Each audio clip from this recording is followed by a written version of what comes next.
Welcome to Zisodel TV. Kindly subscribe, share, and like for latest updates and news.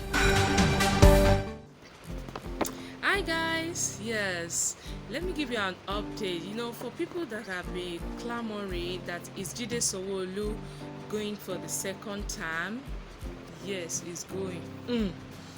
Finally, Tinubu the Jagaban, Tinubu Ahmed Bola Asiwaju Tinubu has endorsed him. He has supported him. That yes, he has even raised his hand up.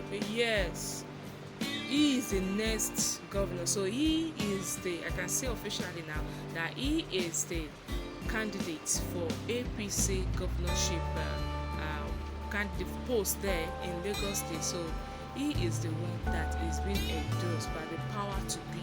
So officially, Governor Babajide Sanwo-olu is the APC gubernatorial candidate. So he's going for the second time.